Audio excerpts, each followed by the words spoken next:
It's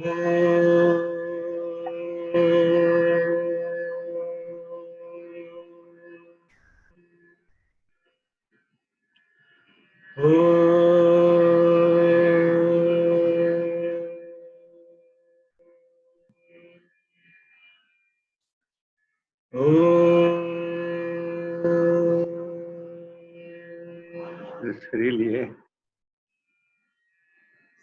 Ishwaraya vidmahe Sathya devaya dhimahi Tanna sarva prachodayat.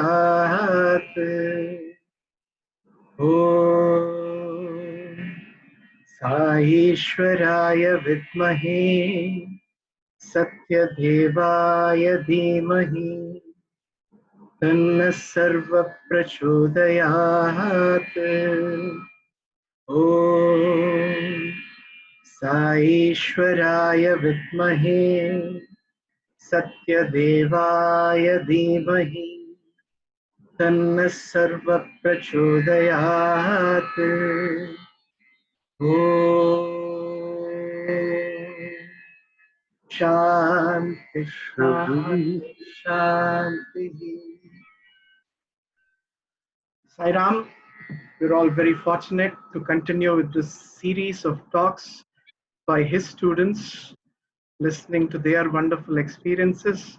Thanks to Hari Anna, we've been having a lineup of wonderful, wonderful souls. So I would let Hari Anna to introduce Dr. Sunder Iyer today. Om Shri Sai Ram. Pranams at the lotus feet of beloved Bhagwan. Dr. Sunder Iyer, a wonderful, a very evolved, great soul. I am blessed to have him as my batchmate.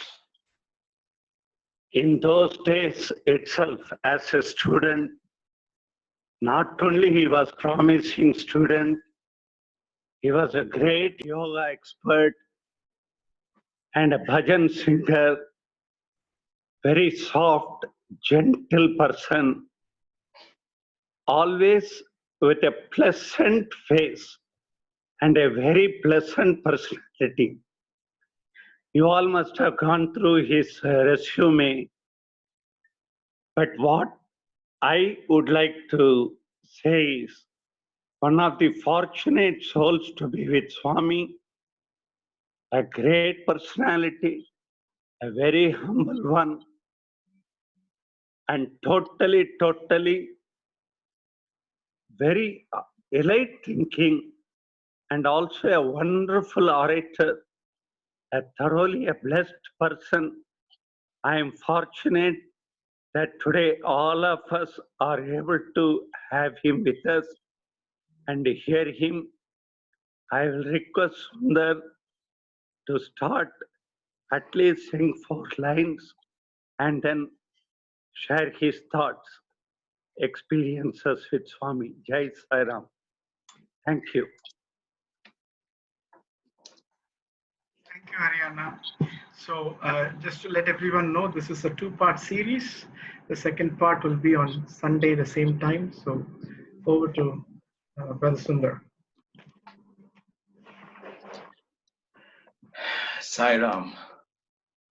If I heard Brother Hari correctly, he said I should sing a couple of lines. So let me start with this beautiful bhajan that's always very close to my heart. That Swami sang as his very first message to all of us. Manasa bhajare Guru Charanam Dustara Bhava Sagar Taranam Manasa bhajare Guru Charanam Dustara Bhava Sagar Taranam Guru Maharaj Guru Jai Jai Guru Maharaj Guru Jai Jai Sainath Sadguru Jai Jai. Sainath Sadguru Jai Jai. Manas Bhajare Guru Charanam. Dustara Bhava Sagara Taranam.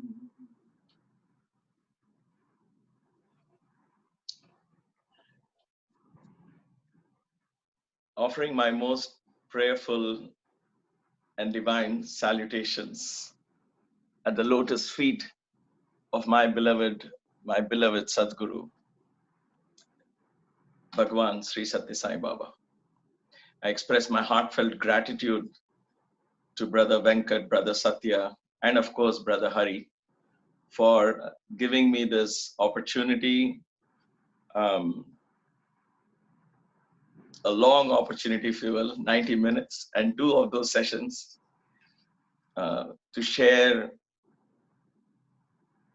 some of my experiences with this divine master who has blessed us with 86 years of most wonderful life, being the perfect role model, whether one is a child, one is a woman or a man, it doesn't matter.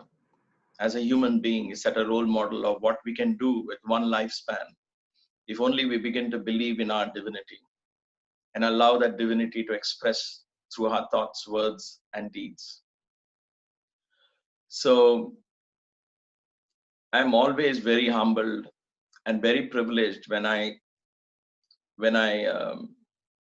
begin to share these thoughts. It's a very beautiful morning. The sun is just coming up and there is some shadows from the window panes on my face, I guess. That's what I gather when I see myself on my phone screen. But it's a very beautiful morning here in Cleveland, Ohio. Very cold outside, but we are inside, so that's okay. And as the sun is rising, this is the time of the day when usually I will be doing yoga, and so it's a very meditative period for me. And to be able to offer a satsang at this time for me, and I know it's evening, late evening for you in Singapore, and perhaps much later in India, but it is the first time I'm doing a satsang sitting on a comfortable chair like this. Blame it on the age, and so it's a new experience for me, but it's very divine. I feel so perfectly in tune with the divine to be able to do this offering. So I offer my heartfelt gratitude to all of you for being part of this satsang. And this is the first time as I'm doing a Sai Satsang, I'm also trying something to simultaneously cast it live. So I don't know how successful it will be. So we didn't really announce it. We might, if this works out fine, if the mics and the batteries and all of that survive the 90-minute span, then we might announce for the Sunday Satsang so people can also log in live. Brother Hari, words fail me. If I ever need an ego boost, I'm going to call you, because you have been so very kind and generous. You always have been very kind and generous with your words, with your attitude, with your generosity. You have given us so much legacy you have left, you are leaving behind. And you are left behind in the institute in the form of bhajans, wonderful bhajans that you have composed. And to be one of the first students to sit at Swami's feet and play the harmonium and bring in the melody so that everybody else will fall in line. It's people like you who set up the standards, set high standards of bhajans in Puttaparthi and help Swami in that mission. So I always regard you, I always hold you in my heart with very, very high regards. So thank you very much for your very kind words. It's a blessing. And for those of you who don't know, the patience that Brother Hari had with me, especially, I can speak for myself, especially when it came to singing, was phenomenal, because I wouldn't even know how to start on Shruti. And somehow Swami was very gracious.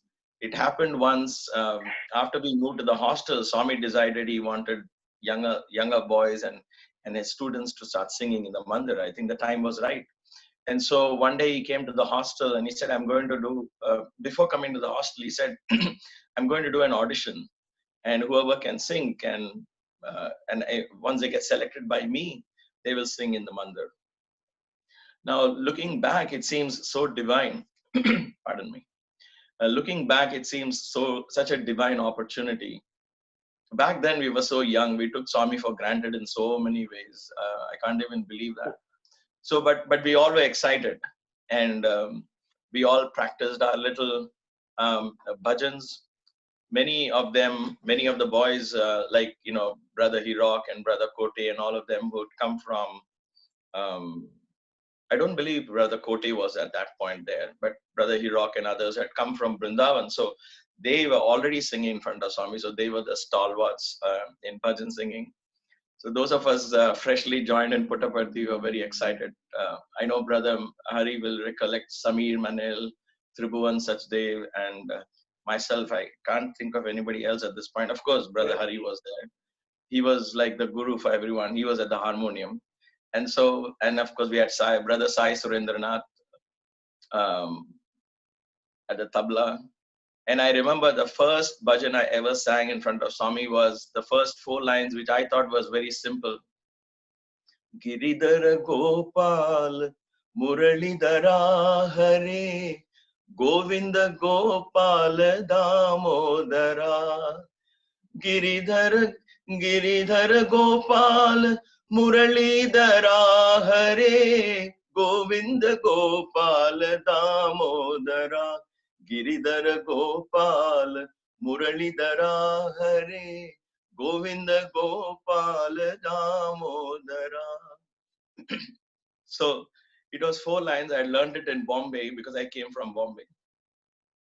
And so that was the 4 lines I sang. Swami was very delighted that evening. It was so amusing. I still have a vague recollection of that evening. He was smiling with everybody singing. I was so nervous. And he said, I'll announce the results tomorrow. And of course, many of us would have perhaps spent a sleepless night. I certainly did. Because the reason is, wanting to sing before Swami was again a great privilege. But the fact that you could sit right at his feet, close to him in the mandir, was a divine opportunity. So even though we were a few students compared to what it is now, or compared to what it became later in the 90s, when we started, it was 60, 70, 80 boys. Even then, there were 100 boys around Swami. So for you to be in the first 10 around him, you had to do something, right? So everybody was looking for an opportunity to do something, to get into that inner circle, if you will, or a chance to be close to him. Because that is what I was there in Puttaparthi for, to understand more of Swami, to explore him more. And so for me, that was a great opportunity to then sit and absorb his energy, if you will.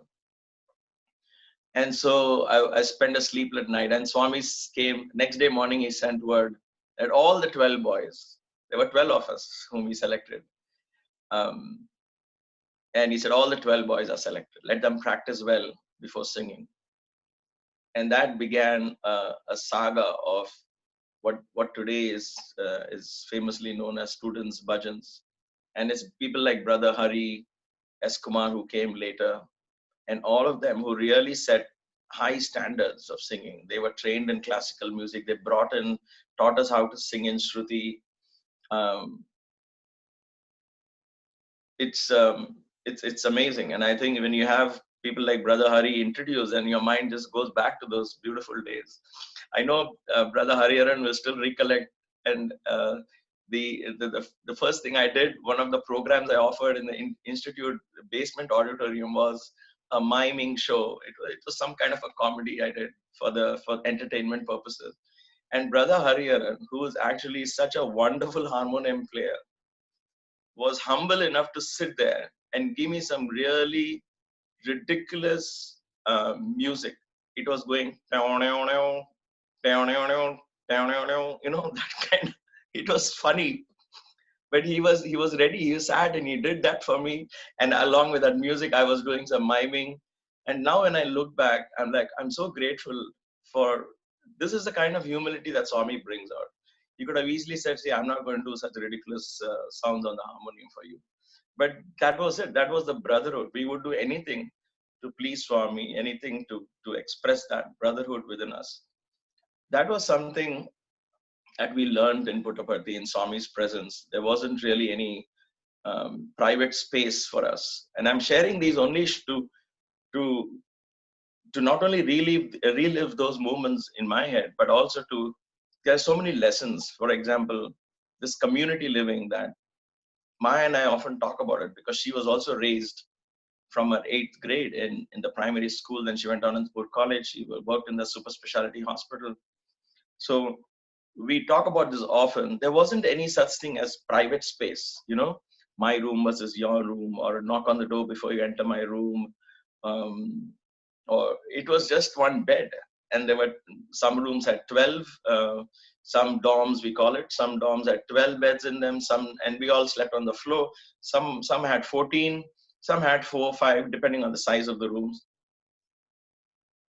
And it was so fascinating that we shared common bathrooms, everything was very, very, very open. There wasn't anything private except that the spiritual relationship that we had with Swami. That was that inner path.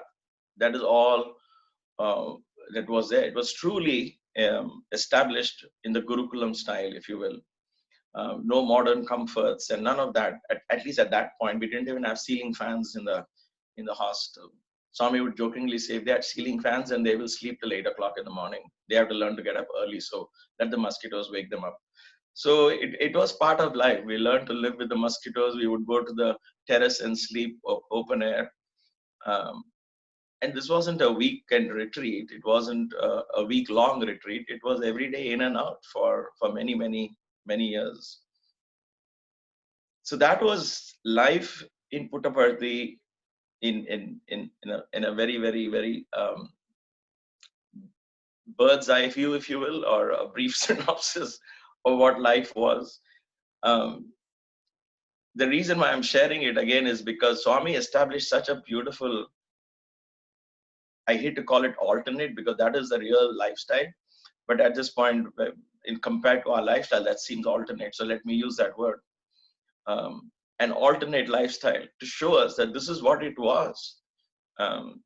Hundreds of years ago, thousands of years ago, where simplicity was not imposed upon us. Simplicity became a very natural part of our life.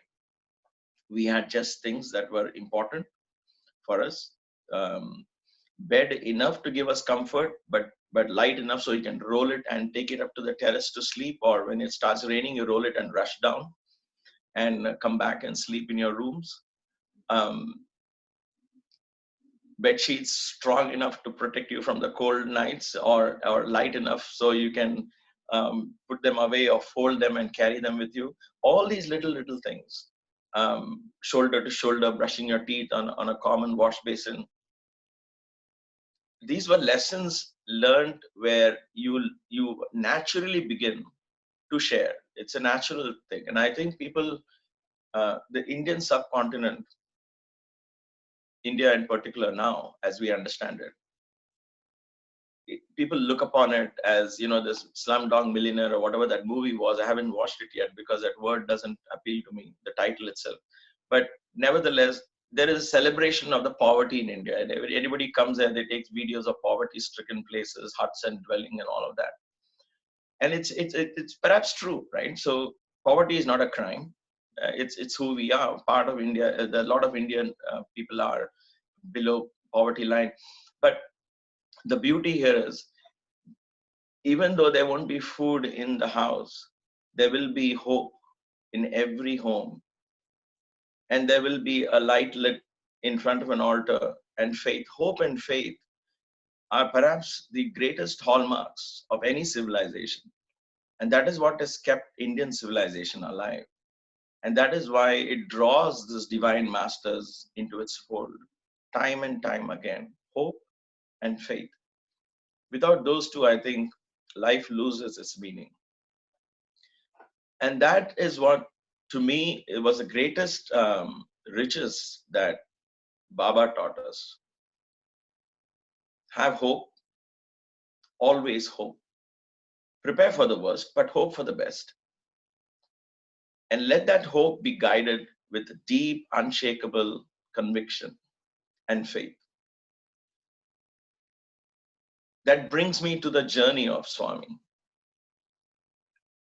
When I grew up in Bombay, in India, and my family was pretty orthodox, as orthodox as you can be in Bombay. Luckily, they weren't in South India, because they could have been really, really orthodox. Not that it's bad, I'm just saying it's a matter of fact. But in Bombay, it was more, it's like the New York of India. So there was more exchange. For example, my father sent me and my cousins. We were living in a joint family. So my chittappa, as we call it, my uncle and my dad, they decided to send us to St. Xavier's High School. So it was a hardcore Catholic, Roman Catholic Christian school. So Roman Catholic school, Orthodox Hindu family. Why did he send us to the Christian school? For many reasons. One, it was English based, English medium. He wanted us to study English. And of course, it was very, very, very economical, very cheap. I think it was at that point 7 rupees a month or some 15 rupees a month or something like that, school fees. So all that put together, added one thing added to the other, and he sent us to that school. But he encouraged us to explore different religions and understand it. But being raised in a very orthodox family, I wasn't able to find that faith that was so strong in my parents. They had found it. They had found it in their Lord Murugan and Shiva. And as I grew up, I couldn't relate to that. But of course, now I should say that it's a 180-degree turn. Now I understand that symbolism. And for me, Shiva is ultimate for everything. But the point here is, at that point when I was growing, nobody explained to me the why and the how. Why do we have to do this, or why do you have to do that? So that kind of broke me into pieces, because you go to school and you listen to people say you're a sinner, you need to be forgiven, and therefore this, and all of that in that religion. Then you come home and then you see all these gods with all these weapons. And then you're wondering, wait a minute, what is this all about? Is this something to be always afraid of? And I saw people worship out of fear. If you don't do Praliyar Puja or Ganesha Puja, then something is going to go wrong. Let's do that first. You have to do it this way. You have to offer this way. You sing this way. And there were so many very tight restrictions that for me, as growing up, I found it very suffocating, mentally, spiritually. And so the best thing I learned to do was distance myself from it. Though physically I was there very much. And I'm grateful in one sense, because even as a child, I was being raised in that. All our outings were in satsangs and bhajans and kirtanams. This great soul warrior would give stories of Murugan. So my mother would drag us, and I would perhaps sleep on her lap or my father's lap. I don't know, when I was 5, 6, 7. But I do remember those very much. And Pittukuli Murugadas was almost like a family member for us. Every time he would come to Bombay, he would come and stay with us or visit us. He had a couple of other houses in Chembur and other places as well. So for those of you who don't know Pittukuli Murugadas, he's an amazing singer who introduced Bhakti Yoga. He was a disciple of Swami Shivananda. So he had a great influence in our lives, and I owe a lot of my subconscious, unconscious learning of bhajan singing to him as well, because he would sit for hours and teach my mother and my chitti, and they would sit and learn, and I would, when I say chitti, I mean my aunt. So they would be learning, and I would be listening. I would be fascinated by how he plays a harmonium, much as I was fascinated later to see Brother Hari's hands simply just go around like butter. And that's what I struggle with in my satsangs when I try to learn, because if I played, I can't sing. If I sing, I can't play. I'm still learning. So this is how the childhood was. What I lacked was somebody who would explain things to me.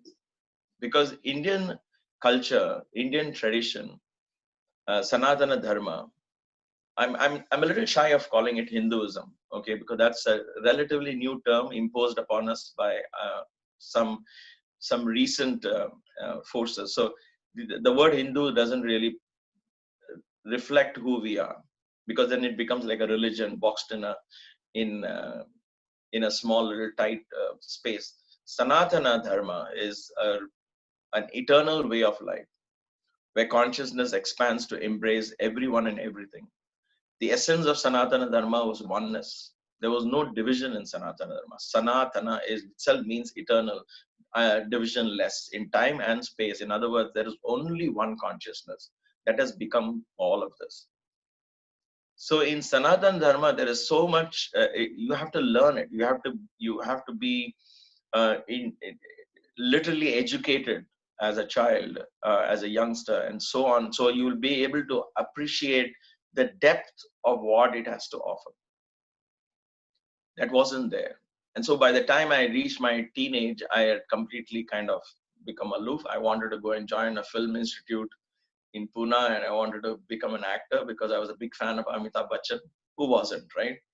And so Amitabh Bachchan, for those of you who don't know, is a famous Bollywood actor, even to this day. That was my dream.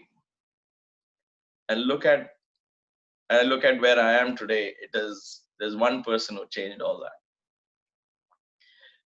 One person who changed my entire lifespan, my entire life goal, my attitude, my objectives, everything turned 180 degrees or 360 degrees. I don't know what you call it.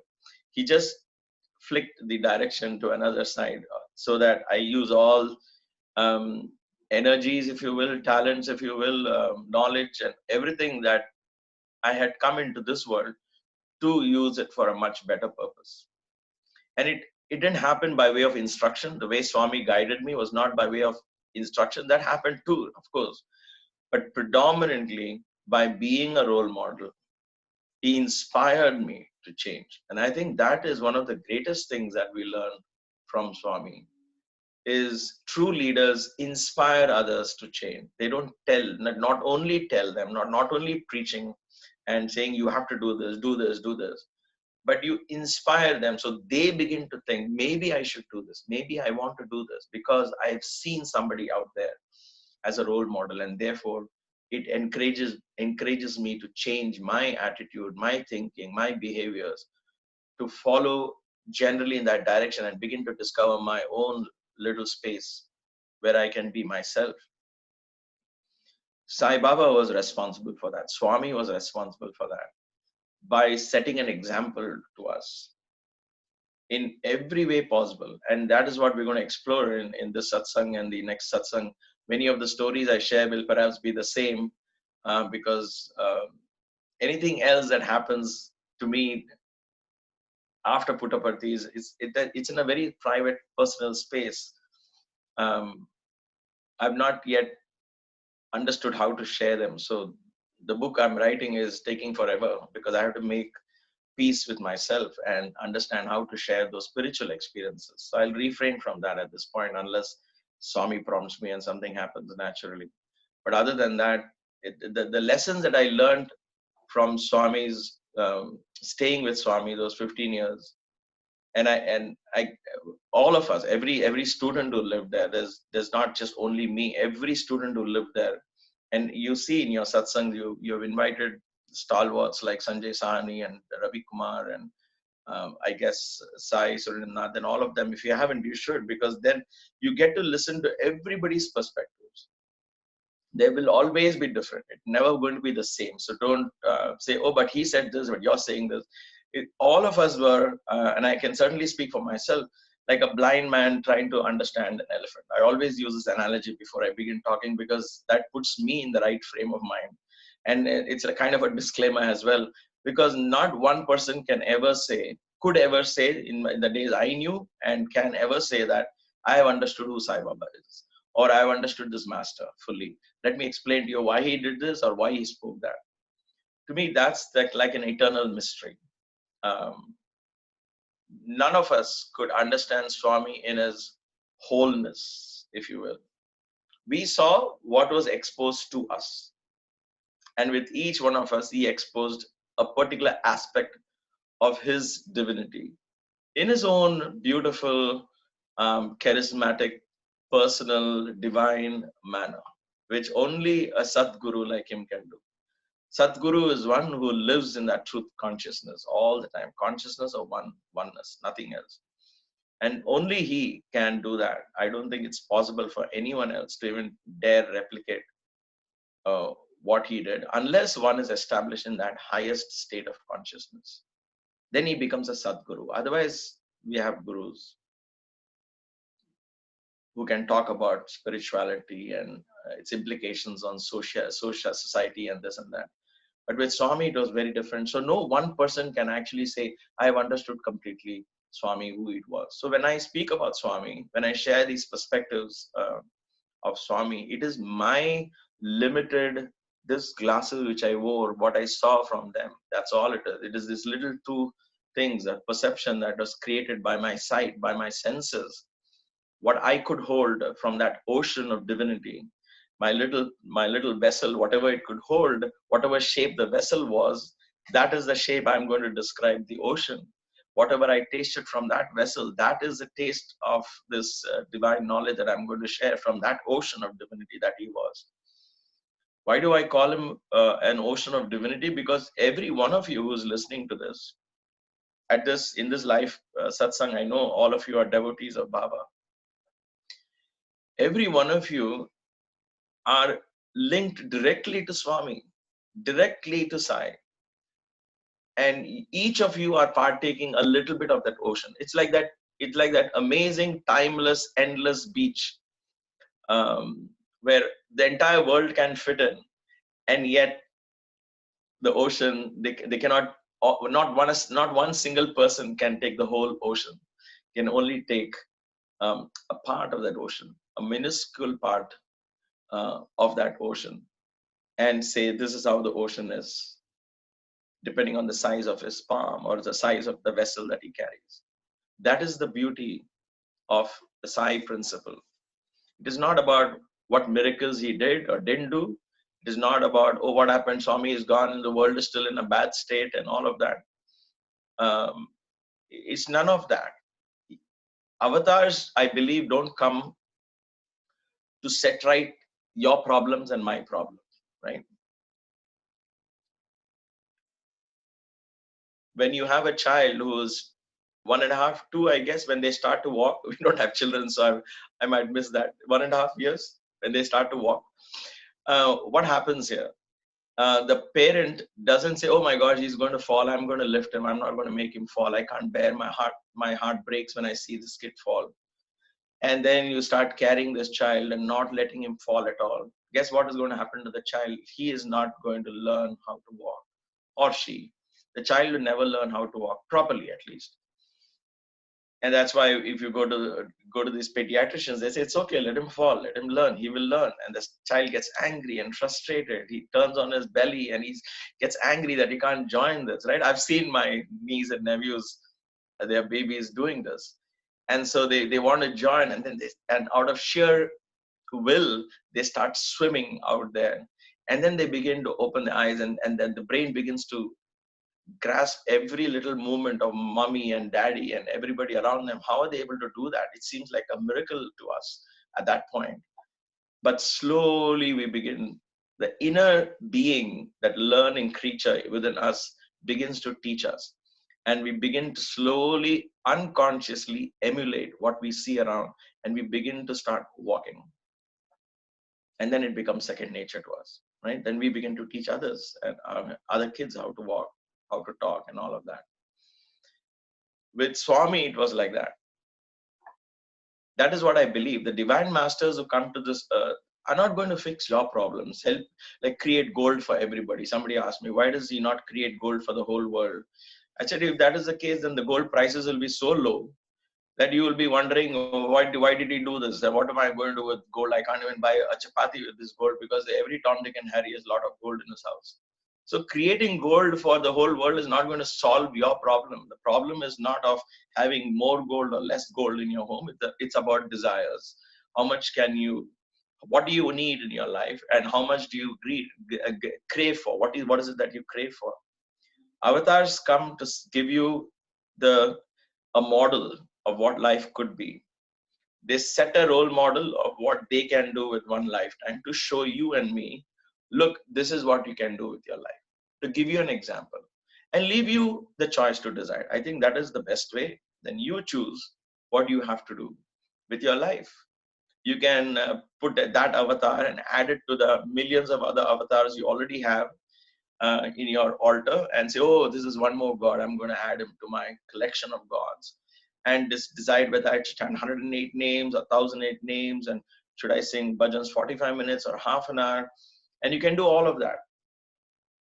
But if you miss the main purpose of this avatar, giving you this model life of what you can do with your life, how can you sanctify your life, how can you grow your consciousness, how can you truly experience spirituality, how can you awaken your own inner divinity, if that message is missed, and if there is no personal transformation that comes out of that prayer and devotion and singing and learning and being with Baba, then Baba just becomes one more God added on.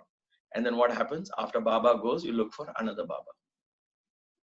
Then you start saying, oh, Baba has appeared here, oh, Baba has appeared there, start running behind light bodies and dark bodies, and it becomes ridiculous, right? Then you begin to chase gods without personal transformation. That is why in Sanatana Dharma, they gave you the symbol of the lingam, just one little elliptical shape made of stone or crystal or anything that you find. In the Himalayas, crystals were easily available, so they made it out of crystal. In the south, granite is available, so they made it out of granite. A simplest form that explains the whole cosmos. That's all you need. But then keeping that, now we build rules and regulations around that. Then what happens is we lose the essence of what it is for. Why am I'm sharing my thoughts because as it comes to me, I want to keep this very real and very natural, how Swami inspires me. Because we can listen to Swami's experiences and how Swami came and how he talked to you and what he gave you and how he gave this ring to me and how he gave me a watch and how he performed my wedding. Those are nice stories. But I always ask myself a question: what is it that a listener like you, what is your take home from that? If I tell you a long story and spend 45 minutes of what all Swami did when he performed our wedding in his room, which is a great privilege for us. But then what is your take home? You'll say, oh, great, you had so many opportunities, wonderful. And there is perhaps not much take home. But when I present it in this context, because this comes naturally to me, because today when I look back, these are the lessons I take home from this wonderful life that Swami led. And this is what inspires me to share Swami's teachings in my own way with everyone. So bear with me if I sound too philosophical. It is important for us because being Sai devotees, if there is no personal transformation in our lives, if we truly don't begin to practice, and I'm saying truly because quote unquote, the emphasis on the word truly is in thought, word, and deed. If we don't practice, there's 5 simple values he has given us. For example, Sathya, truth. What does that truth mean to you? Your 5-year-old in your house will have a definition of truth. An 80-year-old in your house will have his own definition of truth. A 60-year-old will have his own definition of truth. A man will have his own definition from a woman, and so on. Each one of us have our own definition of what truth means. And each one of us is right, because that at this moment in your life, given the circumstances you're in, within the knowledge that you have gained with the experiences you have had, you define what truth means to you, what Satya means to you. And therefore, write it down and begin to inculcate that in your life. Somebody else's truth cannot become your truth. This is what I learned as growing up as a teenager, that my parents' faith was not my faith. I had to find my own faith. I didn't understand where it was coming from. There was a deep yearning, because as a very small child, 5 years, 6 years, and perhaps when I was 3 years old, I believe I used to sit in Swami Satchidananda's lap when he would visit my grandmother's home in Matunga. Swami Satchidananda was a direct disciple of Swami Shivananda. And before he came abroad in 1966 or so, he would visit as part of the Divine Life Society. They would all spread out and spread the message of Swami Shivananda, taking yoga to everyone's home. So maybe there was some kind of initiation at that point. I don't know, at the deep unconscious level. But I do know that these kind of trends and these kind of interest comes over lifetimes. And so there was a deep yearning for spirituality. It was just waiting to grow, that kid getting frustrated with learning to walk. But I wasn't getting that. And that's when Swami came, right time in my life. And then when I started observing Swami, that idea of using him as a role model was not a conscious thing. It just became an unconscious way of bringing Swami into your life. And today it has enriched me so much. And when I say me, it's Maya and I, that in every way possible, physically, in terms of health and all of that, mentally, in terms of peace of mind and a deep sense of conviction, spiritually, the sense of expansion in your consciousness. God is a very, very, very real experience for me today as I sit in front of you and speak. And this I can tell you from the depth of my heart. I don't have to worry about faith and belief in God, because a part of me is that. The higher self is that very same divinity. I've understood this, I've experienced this, I'm speaking from that conviction. And I owe it all to this divine guru who pointed me in the right direction. And he says that to every one of us. It's not just me he picked up. And there was some secret mystical initiation. No. He says this 100 times in his lifetime, I think, or more. He said, I am God, but you are God as well. I know it, you don't. That's the only difference. So change your perspectives. And November 1983, he gave us this beautiful message. I am God, I am God, I am not different from God. I am Satchitananda, Akhanda Parabrahman. Grief and anxiety cannot enter me. I am ever content. Cannot affect me, I am ever content. Fear cannot enter me. I am God, I am God, I am not different from God. He gave it to us as a mantra. He didn't say this. He said it, of course, but he said, say this. This is your mantra. This is your mantra. And the more we say it, the more it becomes real. In our spiritual journey with Swami, what happens is when we talk about these things like I am God, Atma, you say, Ayyo, Adallah, what is this? Atma, Paramatma? No, don't talk about those things. Those are all vague and abstract. The more you keep telling yourself that, the more you keep saying, someday that will happen, someday God's grace, it will happen. Your subconscious mind is pushing it away and away and away, as if that is some distant thing. So the idea that is very abstract and distant becomes more real, because that is what you're feeding your head again and again and again and again every day. Every time you hear it, you'll say, oh, that is all too much philosophy. I don't know all that. I can't concentrate that. The more you say that, you're pushing it away. And you're going to take that many amount of births and go through that many amount of journeys and lifespans until you realize that I'm looking at my own reflection in this mirror called the world.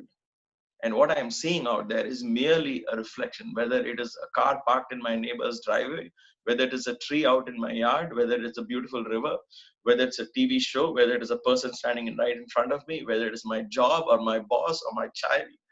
Everything around me is a reflection of my consciousness. I have created this reality around me, and I can change it if I will. When that truth begins to dawn upon you, you know that you are the one that is eternal and permanent. Not I, when I say I am the one eternal, not I as Sunder. No, Sunder can go off tomorrow itself. But the I in Sunder is the same I as inside. If that is our journey, and that to me, that should be the journey. Why it should be the journey? Because as devotees of Sai, as followers of Sai, This is what he came to teach us. This is what he embodied in his lifespan. We worshiping him, we love him, we sing his praises because of the qualities that he projected through his thoughts, through his words, through his deeds. And if that doesn't cause inner transformation within us, then how can we call ourselves devotees of Sai? The children these days, parents ask me this many times. How do we convince our children about Swami? How do we convince them to lead the spiritual life? How do we convince them to do all of that? It doesn't come out of verbal conviction. It comes out of inspiring role models. How did Swami cause that transformation in us? He did give discourses. But as young boys, many of these discourses we just couldn't even grasp. They seemed so abstract, like I just said. Because we were raised thinking those are all very abstract. But then a little bit of effort that we did began to open these doors, and we began to assimilate the teachings and discourses he gave. That is one small portion of the transformation. The real transformation, I'm sure Brother Hari will agree with me, and almost all students will agree. The real transformation occurred by watching and living with the Guru at the Gurukulam, at the ashram. Watching him, living him, holding him as the centerpiece around which our life revolved. That was the main reason for that transformation, which slowly occurred one day at a time, one moment at a time, 1 week at a time, 1 month at a time. For many of us, 1 year at a time. That transformation was very subtle, but very, very, very powerful. So to answer the question as to how to inculcate with children, they need to see role models. How does this fit into what I was just saying earlier? We pat ourselves on the back that, oh, Swami has given me a ring, Swami has given me a watch, Swami has given me a locket, and Swami did this to me, Swami did that to me. And we pride ourselves in saying how many opportunities we had with Divine Sai Master and Divine Sai and with Swami and all of that. There are many of us who pat ourselves on the back saying we are devotees for 25 years, 40 years. We knew Swami from 1960s. We knew him when he was walking in Chitravati and we had spent time, there was 4 of us. And we knew when Swami would come into our homes. So all that is great stories, right? All that are nice. But a youngster today, because if I was in that place, I would do the same thing. I would look up and say, okay, so what? So what if we got all these chances? So what if we got 3 rings or 10 rings of our 10 fingers? So what if you got the best Rolex watch from Swami, or best or greatest lockets that he gave you as gifts, and these miracles and that he performed in your lives, and all of these great chances? So what? So what? If we as devotees react the very same manner to situations, to circumstances, to people, if we harbor the same level of greed, or maybe a little less, maybe a difference in percentage, I would say. I don't know how to quantify these things. But if we harbor the same level of either hatred or jealousy or anger or impatience, if you will, if we harbor the same qualities as somebody who hasn't been exposed to Swami, somebody is sitting outside the box watching both will say, so what is the difference between you claiming you have known Sai Baba for 40 years versus somebody else who hasn't known Swami or who denies Sai Baba? What is the difference? We need to ask ourselves that, what is the difference that in my life? Is the difference just amounting to I've learned more bhajans now that I've become Sai devotee? I've learned more new slokas that I've become Sai devotee? Or I've added more pictures of a new God in my home being a Sai devotee? What is it that makes me different? That my child would see me as a role model and say, wow, deep inside, this is unconscious learning, because that unconscious learning, subconscious learning, the non-verbal communication comes when you and I become role models of Sai. That is why Swami used to tell us as students, your life is my message. So many times he said that, your life is my message. the way you walk, the way you sit, the way you speak, people will understand who I am, what I am here for. Not that he wanted to propagate, is not by way of you guys are my PRs, as we understand it's public relations. So you make sure that I get a good name. Not at all that way. He said, if I stand for this essence of divinity within, that you being close to me has to at some point begin to reflect that. If you don't reflect that, then what is the point? People would say, what is the point of these being close? What are they learning? What are they manifesting in their thoughts, word, and deed? These are the questions I've asked myself for years on end in Puttaparthi, and I continue to ask that question. How am I reflecting the fact that I stayed with an avatar? Because the non-verbal communication is what really sends the message. It's not the verbal communication. It's not being a good orator or a good speaker or writing good books and singing songs. That is one part of it, right? An important part of it, but one part of it. But even today, when in modern psychology and communication skills, they say that is only 7%, though important, but it's still 7% of the total communication.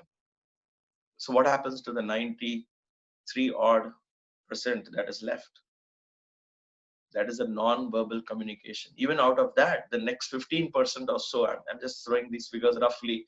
So if you Google, you'll get the exact figures. If there is any such thing as exact.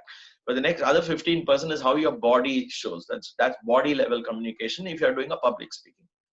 But the major chunk is the energy that is transmitted. Nobody can put a finger on that.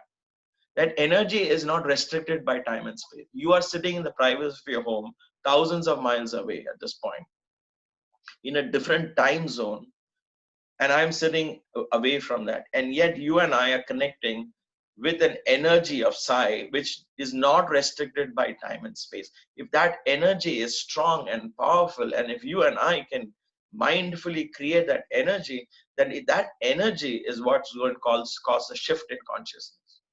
Gives you that sense of high, gives you the sense of peace, gives you a sense of bliss, and you want to come back to it again. That is the energy of a satsang. A satsang doesn't necessarily and never confined to the limits of time and space.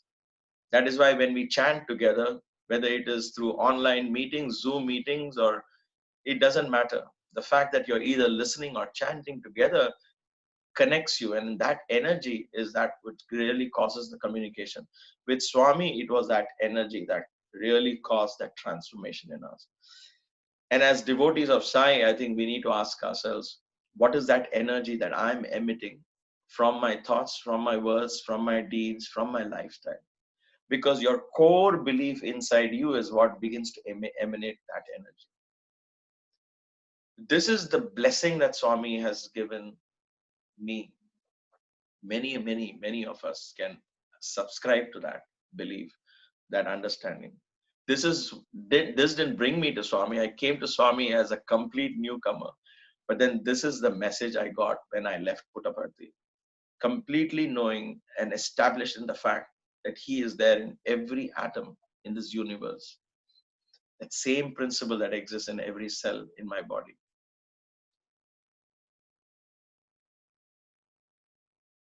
It is such a beautiful journey of transformation, of spirituality, watching him, learning from him, being with him, understanding his love and presence, that it is mind-blowing. But before I share all of that in this session and the next, you have to take this with a pinch of salt, because if you leave the satsang thinking, oh, they are lucky, they got a chance with Swami, so they can speak all this philosophy, and somehow I am very distant from him, and therefore I'm okay to be living in this little shell of mine of the poor me. What am I going to do in my life? That kind of the poor me victim mindset. If you leave the satsang with that, then I have failed in my duty to communicate to you that that is not what is meant with these satsangs. What we are sharing here is, of course, we are sharing a physical proximity where we got this divine opportunity. But more importantly, what I really want you to take home is that energy of Sai, which is not limited by time and space, can never be limited by time and space. When you call upon his name, he is there right in front of you, in your presence, above you, below you, around you, wherever, intane, chentane, kantane, as he says. because at that point he is identifying himself with the supreme consciousness. So when you call out the name of Sai, Sai is right there. You have to capitalize on that belief. When the mind chants the name, mind thinks of Swami, the mind becomes Swami. Mind has no shape of its own. Just like water has no shape of its own. You hold it in a jug, it becomes the shape of a jug. If you hold it in a glass, it becomes the shape of a glass, right? If you hold it in your palm, it is in the shape of your palm. Water has no shape. Imagine if water is like that. Air is even more subtle. Sound is even more subtle. Think of this consciousness of Sai. Think of the mind. The mind is so much more subtle than all of this. So the mind becomes the very objective thing. And so whereas Swami at that point, he has filled your mind. The moment I think of Sai, he has automatically filled my mind. And mind, where does it exist in your body? Brain is here, but where is the mind? In every cell in your being. In all the 6 chakras, different parts of your mind is there. How do you do all of that? How do you sanctify that? That's why when you think of Swami, you think only of Swami and leave out that little I out. That is why Namasmarana becomes very important. I will share stories, bear with me. But I think this is so much more important for us to share this message for me. And this is what is really coming from my heart. So bear with me and allow me to finish this trend of thought here. Namasmarana, when you think of Swami, Swami manifests. Why am I saying this? Is because this time and space cannot be restricted. So don't go home thinking Swami is there, Swami is gone now. Well, I have to go to searching for Swami in some subtle body somewhere, manifesting in some vibhuti in somebody's home, or somebody says Swami is speaking through me, or now Swami, they dress up like Swami and wear robes like Swami. Now, that is reducing Swami to a ghost or a spirit. That is an insult to the Sadguru, who's identified himself with the divine consciousness, not restricted by time and space. So I'm not even going to address that part because that brings down my energy. But I'm going to address this part. When your mind, you say Sai, he has filled your mind. Every part and every cell in your being is filled with Sai. And at that moment, don't think of the I. Think of only Sai. Lose yourself in the Sai consciousness and watch that attitude, that practice beginning to manifest Sai wherever you are. Wherever you are, Sai will manifest. And all the little problems that confine you to the little I, that bother you, whether it is health or relationship or finance or all of that will miraculously get aligned to your scheme of things. Mark you, I'm not saying it will go away. I'm saying it will get aligned in such a way that you will be able to handle all of that and take it in your stride. They will not begin to bother you. They will not begin to restrict your thinking. Your relation with Sai will be true. This is the real energy of Swami that I want you to take home. This is the real energy of Sai that Maya and I live with in our home. This is the real energy of the Sanatana Sai, as I call him, this eternal principle of divinity that continues to inspire me to what we are doing today in the form of spreading yoga and Sanatana Dharma. Because I feel this is so very important. And it is with these thoughts that I share some of these stories with Swami. So that Swami who belongs to you gave some of his time to us. That Swami who presents himself today in the Vishwarupa, in the cosmic energy, where you can't bind him now to being in Puttaparthi or in Vrindavan. You can't say, I want to sit in the first line of darshan, or I want to be closer, I want to get an interview with Sai Baba, or I want to get a gift from him. No more such thoughts. Now you think of him, he manifests, his energy manifests to you, in you, around you, above you, below you. That is the energy you need to soak in that energy. Today, right now, I speak to you and me, I'm soaking in that energy. I'm allowing that energy to shine in me, through me, and just freely bathing in that energy. And so whatever manifests as words through my mouth is just an experience, manifestation of an expression rather of that experience that I'm enjoying in this memory of Sai, in this Salokya, if you will, in this world of divine world of Sai that we create. Then we create a Sarupya, we create the form of Sai. We talk about the stories that we established with him. And my stories should remind you of your own experiences, little though they may be, small they may be, but they are very significant. They don't lose their significance because they were small in nature, and not as dramatic as uh, Swami curing me of a snake bite or those kind of things. May not be, but the essence is the same. The significance is very much the same. The actual manifestation of that could be very different. So you take home and you remind you of that experience, and you get to Sarupya, then you become Samipya, you get closer and closer to this divine ideal. And finally, you realize that divine energy that I'm talking about is my own higher self. What greater joy can that be? Knowing that this is my own self that I've been worshipping. This is the beauty that Meera found in her heart after running at helter and skelter like a crazy woman. She ran searching for Krishna. Where are you? Where are you?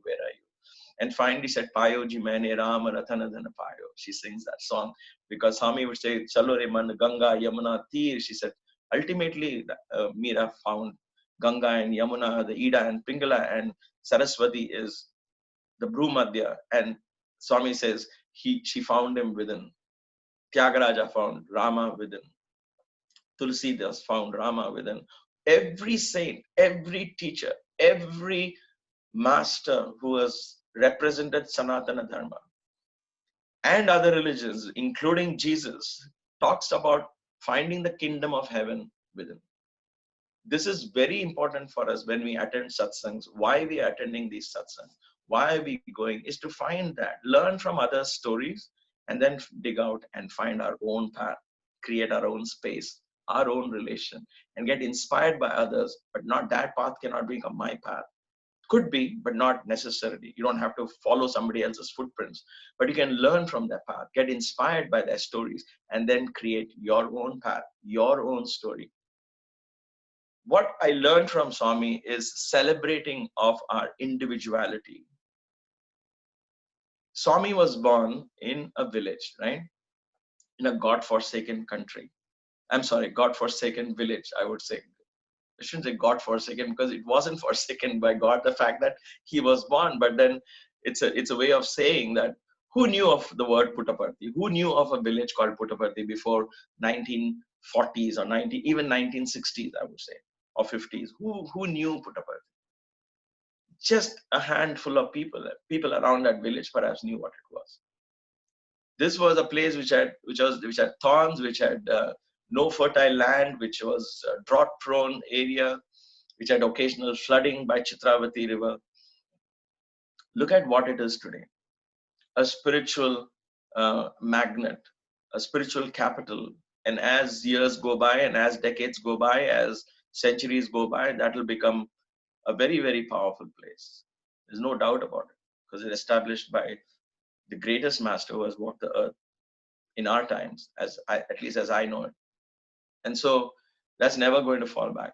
So that is, in that place, Swami is born, but it wasn't this big, right? He's born in that small, tiny little village as a villager. And look what he did with his life. If there are youngsters listening to this video, either on this live session or would watch it later on, it is very important for us to understand what made Swami so successful. I asked this to a young SSC student in one little presentation that I was doing with them. What is the secret of Swami's success? And strangely, this kid said, "Oh, he had a lot of money, so he did what he did. If I had that kind of money, I would also do." I was shocked that this was the kind of perspective these kids have. And that is why I always mention this, because it's very important to understand. He didn't start with a lot of money, and that's how I explained this to him. I don't know if I managed to convince that child, but if we need to be successful, we look at, okay, I need money in the bank. I need to have social networking today, right? How do we decide success? I need to have X number of followers in YouTube or Facebook, and that determines success. I need to have so much money in the bank. I need to have a real good social networking. I need to be recognized, and I need awards being displayed in front of me or behind me. I need to look at my awards. I need people to keep recognizing me. I need endorsements from outside constantly. I need education. I need degrees. All these are mere crutches if you will, that I lean on to believe that I am successful, or I'm successful, right? What if I don't have any of this? What if I don't have any friends? What if nobody knows me? What if there is no followers on Facebook, YouTube? I don't even have online access. Okay. What if I don't know how to sing? I don't know anything. I just know one little language that I learned in a small little village. What if I have no vehicles? What if I don't have anything? Would I still be successful? And the answer that you and I would get from our own little minds, because we have conditioned them to believe what success would be or what it needs to be successful, our little minds would tell us, no, no, no, you can't get anywhere with that. And yet, there is one master who shows that. This is history repeating itself. Krishna was born in a prison. He proved what he can be. Not sit and look at your childhood and say, I was abused, I was born in a prison, my uncle was out to kill me, I was raised as a coward, I was separated from my parents, look how pathetic my life is. He turned out to be an emperor. Again, role model.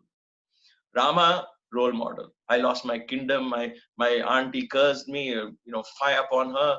Look at what she has done. I thought about her as my mom, and look what she has done. She has robbed all my property, my entire kingdom, and not only that, sent me to the forest. My father foolishly believed her, and I'm kicked out of my own kingdom. And now I've lost my wife. Look at me, oh pathetic! How ridiculous my life has become. I've lost everything. One day I was a king, and now I'm alone and sitting with this brother of mine who just sticks to me like a leech. Now Rama could have cried like that. Yet look at what Rama did. Role model. When I used to hear these stories, nobody explained to me like this. Jesus Christ, raised as a son of carpenter, his birth is not recorded because his parents think he might be killed. So they run away in the darkness of the night, born in a manger with donkeys around him. Raised as a son of carpenter. He had enough excuses to be a carpenter, a good carpenter. Look what he did with his life. These are all 5,000 years ago, 2,000 years ago, millions of years ago, when you talk of Rama and all of that. So when you look at those stories, you might say, but those don't apply to us today. And so the teacher comes again to teach you the same story again. Sai Baba, born in a village, not in Bombay, not in Delhi, not to a rich family, not to an influential family, but born in a, that's why I used the word God-forsaken. So pardon me to use that word. It's not the right phrase, but for the lack of any other phrase, that place where nobody would think of going on their own. He was born and raised there as an ordinary village boy. At the age of 14, he made up his mind what he wanted to do with his life. And look at what he did. This is the beauty of an avatar. This is the beauty of what one person can do if he only believes. So comes to that question. So what is really required for success? And I address this to youngsters especially. Not that it doesn't apply to all of us. It applies to all of us when we define, I wish I was more successful. I wish I was. We have this weird idea of what success should be. And we keep chasing that all the time. What is then, therefore, defines success? What made Sai Baba so successful? The way I look at it, the way this blind man looks at it, is that one thing that Baba allowed to express through his thought, through his word, through his deed. That one core belief, if you will, quote unquote, that one core experience of I am divine. I am divine. That was Veda and Upanishads come to life right there. Because we hear about Vedanta, we hear about Upanishads, and all of them keep saying you are Brahman. The Brahman is in you, the whole consciousness is within you, and all of that, right? But we dismiss that as, ayo, adalla, we'll see. Because we love this pathetic idea of me, poor me, ayo, Swami, why are you doing this to me, Swami? When am I going to get this answer, Swami? And we like that drama. We create that distance, we create the drama, we love that, we cry and all of that. And then we refuse to believe that, wait a minute, he is with me, in me, around me. When am I going to start saying that? Swami showed us, has shown us, that with nothing, he created everything. And Swami, I know Brother Hari will definitely agree to this. Swami would say, my hand is empty. And this empty hand, there is nothing. And in that nothing lies everything. You know how many weeks and months I spent sleeplessly thinking, what does it mean? What does it mean? In that, give me, nothing. In that nothing lies everything.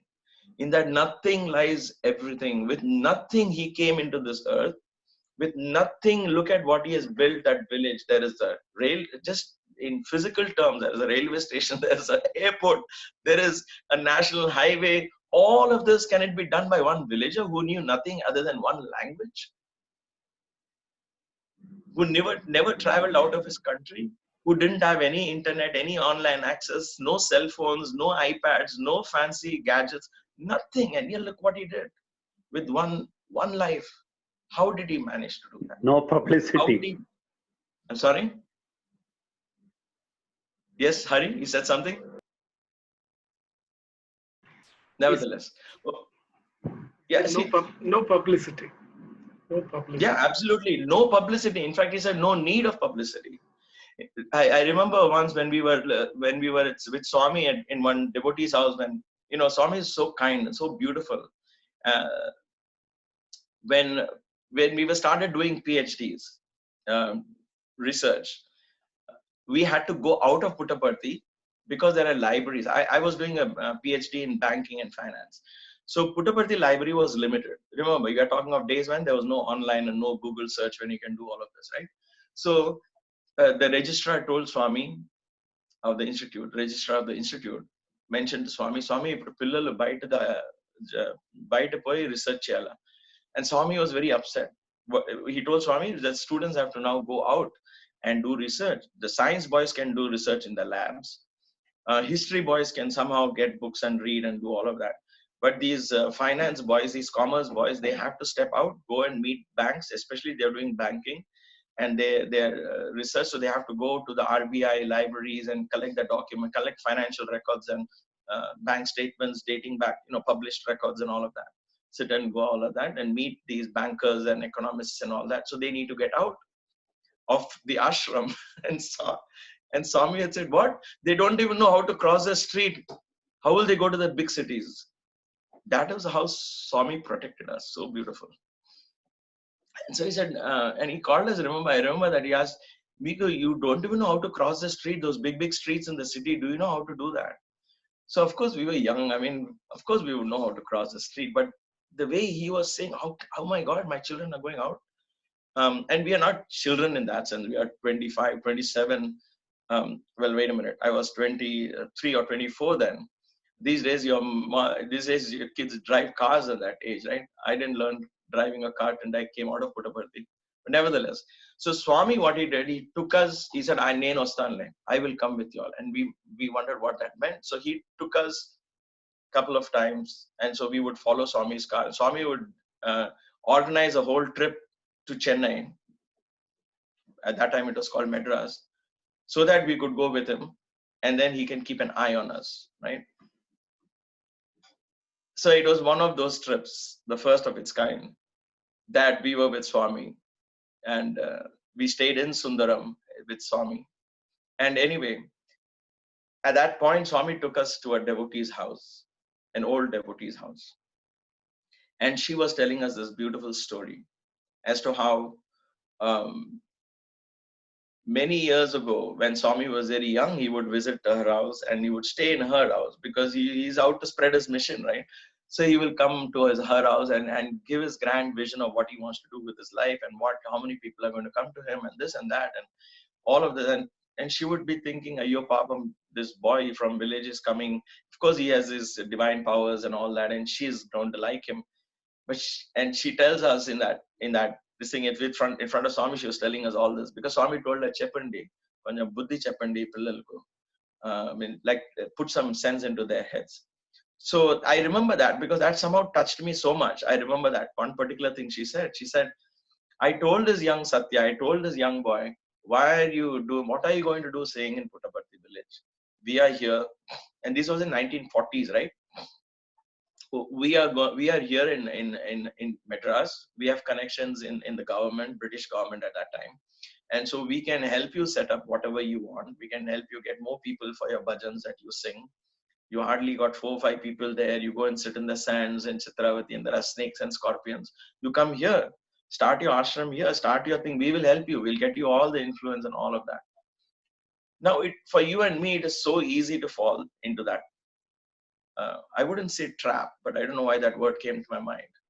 Let us call it a trap for now. It is easy for us to fall into that. Why? Because then we start leaning on someone else for success. We lean on someone else. So, oh, you help. Okay. We get into that obligation. I'm learning this. I'm learning this every day of my life. Because people come and say, we can do this for your Gurukulam, we can do this for you. And for me, I like, wait a minute, let us see what Swami would do at this point. Rather than say, oh yes, please, let's do this. And seek that obligation. Because once you get into the trap of obligation, then you can't think beyond that, because then you are now defined by the person who's obligated you. Swami, now this is the way I'm thinking. Anyway, put that aside. When she shared that story, Swami was just sitting and smiling and listening to that. And she says, Swami insisted as a young boy, adamant young boy, stubborn young boy, saying that no, Puttaparthi is my place. That is where I want to start it. If people want to come to me, they will come to me. I don't want roads to be built there. I don't let people find me. Is that audacity? Or is that, what is that? What is that makes a young boy not think clearly the way we would put it? Wait a minute, are you even thinking clearly? Because today when we want to start anything, whether it is a Sai center or whether it's a business, we think of location. Make it convenient for everyone. Not that it shouldn't be. I'm just saying how we emphasize so much on location.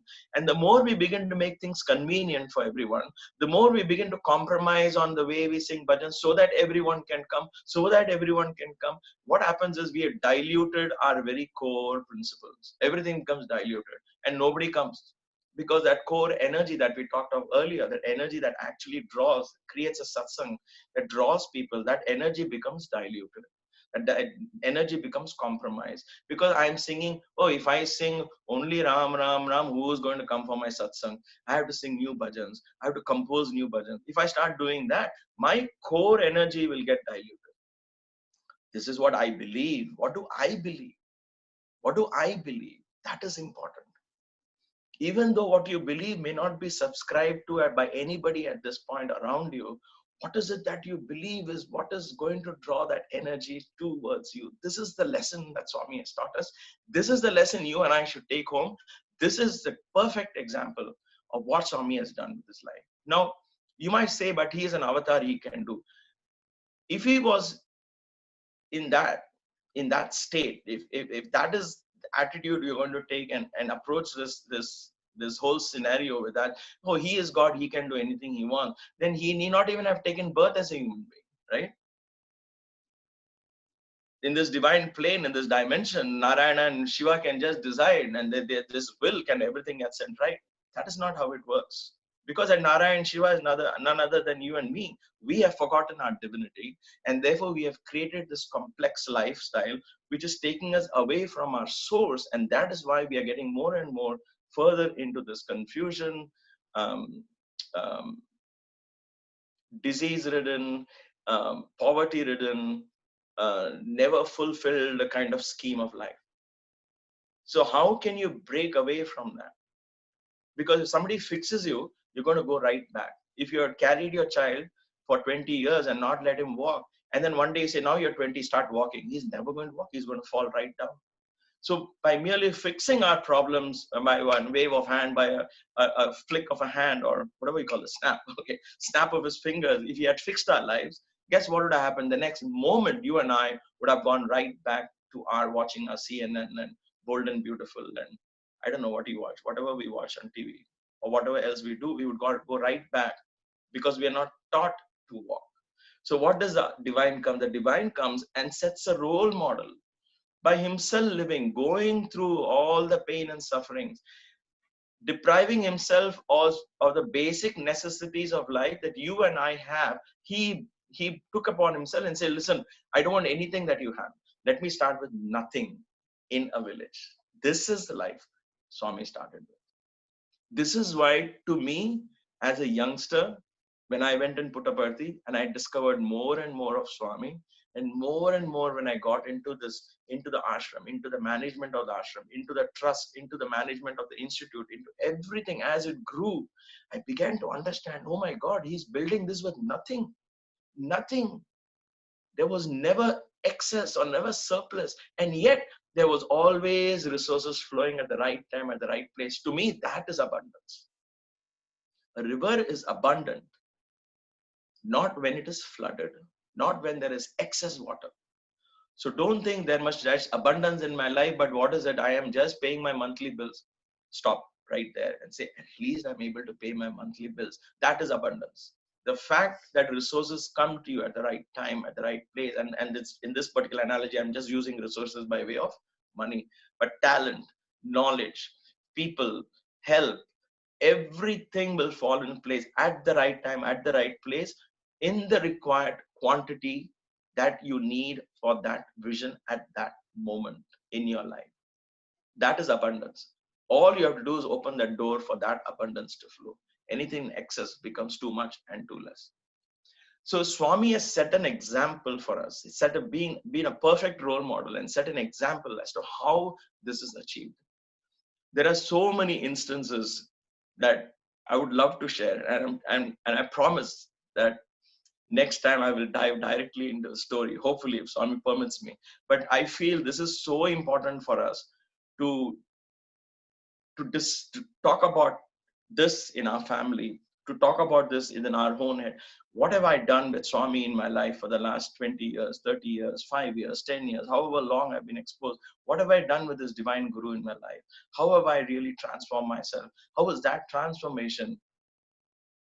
How is it reflecting back in my circumstances? Because the circumstances around us, people around us, whether I like it or not, are merely reflections of my inner belief system. And has that changed? If I don't like this, can I change that? And everything around me will miraculously change, not overnight, but as that divine principle within you begins to change its very core, then it changes around. These are the most powerful lesson, therefore, I learned from Swami is celebrate your individuality. My dear friends, let me end this satsang with this one thought that I want you to take home. Each one of us are unique. Each one of us. You are absolutely a unique person. And I'm not saying this in an abstract philosophical term. I am doing that as well, but not limiting it to an abstract philosophical term. But even science, right down to its DNA, and your DNA is yours alone, right? It's unique. So there is no other person exactly like you. That is why every single person's horoscope is different. It can never be the same. Every single person's look, feel, the way he thinks, the way attitude, the samskaras, vasanas, all the instincts that we bring and all the impulses that we bring, likes, dislikes, all of that. Everything makes you, what makes you is unique. Please celebrate that uniqueness. Celebrate that uniqueness. This is one of the most important lessons I learned from Swami. He celebrated his uniqueness. What was his uniqueness? I am born in a village. I have no vehicles to get out of the village other than a bullock cart. People cannot come to this village unless they cross this flooded river, which there was no weather forecast those days. All of this, right? And yet he has this big vision. He celebrated his uniqueness. He was neither tall, neither had the money, neither had all of this, but he was unique. I am God. I have a mission to fulfill. Sathya, Dharma, Shanti, Prema, Ahimsa. As Professor Gokak added this with Swami's blessing, and Swami agreed, he added the fifth value, Ahimsa. Sathya, Dharma, Shanti, Prema. Deen kosanam vachanu. I have come for this. I will do this. This is my mission. And Swami never failed, never wavered, never compromised his uniqueness. He never compromised his uniqueness. He celebrated his uniqueness. Right from the hairstyle, his hair was curly as it grew. He said, this is who I am. This is how it will be. He celebrated his uniqueness. He didn't think, how did the other holy men look today? What are they doing? Oh, they have beard. Maybe I should also grow a beard. Maybe I should, fold my head, and maybe I should tie a kerchief around my head or something like that. Shirdi Baba was like that. Maybe I should show something. He was completely different from every single spiritual personage that was at this time, at his times, and even today. There's no others. Nobody else will dare come up with a flashy um, personality like him, right? That's what makes it so unique. That's what makes me want to be, want to keep him as a role model. That's what makes me want to follow his footsteps and use those principles that I feel governed his success. Celebrating your uniqueness, never compromising on who you are, not being adamant, not being stubborn. When you say compromising me, these are my core values. So today, if you ask me, so what are your core values that run your life? These are the 5 core values. Sathya, truth. And that definition keeps changing as more experiences come. What is definition of truth? Like I started earlier. Dharma, what is your definition of righteousness? Righteous way of life. Swadharma is what Gita talks about, what Swami talks about in the Gita Vahini. What is your concept of righteous? Swa, what is my sense of righteousness? Because that changes. Dharma changes according to culture, civilization, families, and even between individuals. Concept of dharma will change. Somebody will say killing a mosquito is perfectly okay. They won't feel guilty at all. Somebody will say, I killed a mosquito. Swami, forgive me. Both are right. Because it is their definition of what dharma is. What is righteousness?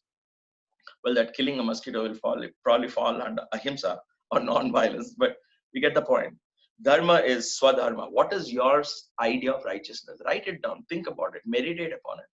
Begin to inculcate that in your life, and then that definition will change. And as you grow, what is my idea of Sathya, Dharma, Shanti? What is my idea of peace? Do I get peace with soft music? Do I get peace listening to bhajan? Or there is an inner peace that I'm able to tap into? Or can I tap into that inner peace? What is it? I don't know for you. You have to determine that. And then open that door to peace and begin to practice that peace. If a certain object gives you peace, allow that object to be around you. If a particular music gives you peace, allow that. That will open the door to the idea of peace. Peace becomes an experience the mind can absorb. And once it becomes absorbing, the nature of the mind is wanting more. So it will want more of that peace. And that will slowly lead you until you find eternal peace in the divine truth that you are the one. And you're eternal. Nothing ever damages you or will harm you. You neither grow nor shrink. You are the one. And this way you examine these core values. These are the core values that guide my life. These are the core values guide Maya and our lives together. And I'm pretty sure that these are the core values that guide Maya's life as well. Satya, Dharma, Shanti, Prema, Ahimsa. If these core values begin to guide your life, if in every word of yours you're reflecting one of these values and nothing outside these values, then watch the miracle of divinity manifesting in your life. My dear brothers and sisters, my dear friends, this is the only way we can bring Swami back into our lives. If he's not been in our lives, as if there's a sense of separation, if there's a sense of distance that you feel from Swami, this is the only way that I know of, that I practice, and we experience Swami, the miracles, the manifestations, the synchronicities, if you will, the divine things. Everything falls in place exactly at the right time, at the right place, in the right quantity that is needed, comes to your doorstep, literally without asking. All you have to do is focus on that being that core person. What is the core belief that drives my life? How can I not compromise on those core beliefs other than simply allowing that to grow? Let that be your guiding principles. I don't know if you expected this. I certainly didn't expect what I spoke for the last 90 minutes. I had some experiences that I thought I would share. In fact, yesterday when I was doing audio testing with Venkat, he said, I told him, I said, it will be the same old stories. I don't know. But when I sat here and the sun was rising and Brother Hari gave me such a lovely, warm introduction, there was a shift in that energy. And so Swami decided to share these thoughts through me. And thank you for your patience. Thank you for patiently listening to this. I hope you appreciate what I have to share. I am not sitting as a preacher here, nor am I sitting as someone who knows better than you that I'm sharing these thoughts, and certainly not someone who said this is what Swami is. And if I did give that idea, then that is not the intention. It is out of enthusiasm. It is out of a deep sense of passion and excitement that I share this, because it has brought in so much into my life. I can speak for myself personally here. Really, everything from the perfect life partner that I have, like Maya, everything is just perfectly orchestrated, perfectly done. I have no reason to complain. I can find reasons to complain. There's so many to complain, but I've decided that is never going to end. But when I start beginning to focus on the roses, the thorns hidden behind lose their significance. All I see are roses in my garden. The thorns are really of no significance. So, and it is from that angle, I come from there, and that joy that I want to share with you, saying that we have a treasure house within us. We have this great divine principle, Sai, living within us, that is unending in its capacity to give. Let us, from this moment on, begin to tap into that energy, seeking Sai within. Venkat, I will turn over the camera. It's over to you. Thank you all for your patience. Thank you. So much, Sairam. It's been blissful. Sairam, Sundar. Sairam. Sairam. Yeah. Yeah, Sundar, you're on it. You're on you it. made it. Yeah. Hello. Go ahead, Anna. We can hear you, Hari. Yeah. Sairam. Yeah. Sundar, you made this evening truly meditative. And every devotee, I'm sure, all the brothers and sisters, you today brought that view that what way everyone should see within themselves and establish that divinity. Till now, nobody has talked.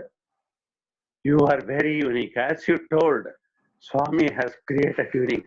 And this is what is the beauty of Swami. Every student, he just didn't stop Swami as avatar. He is a miracle where he has done this, he has done that. No, he has studied, he has analyzed externally and internally. So he is convinced, and his life really goes towards that, travel of oneness always. And this you put it in most beautiful words, Sundar, for all of us. I can't thank you enough because, thanks is a very small word. But this makes me so happy, as you rightly told. Neither bhajan nor anything can take you there. And what is that vibration you carry, that 93%. And Sundar, you are 7% and 93% together, 100% you gave today through your vibration, as well as through your, when we are very automatic, when the spirit is talking, the self is talking. When you allow the cosmic to talk, then it gives the right thing. And that's what you did today. And waiting to hear you more on Sunday evening. We can't thank you enough. As I told you, you put everything precisely, perfectly. I think you are in tune with the cosmos, cosmic energy, the Swami. Same way you made all the listeners also enter into that state. I'm sure all my brothers and sisters who are listening from wherever they are, I'm sure take this as a wonderful capsule and proceed further. Jai Sairam. Thanks to all of you, Sairam, to all of you. Love you all. Sairam. Love you, Sundar. Sairam, thank you so much. Swami has had his way. I should thank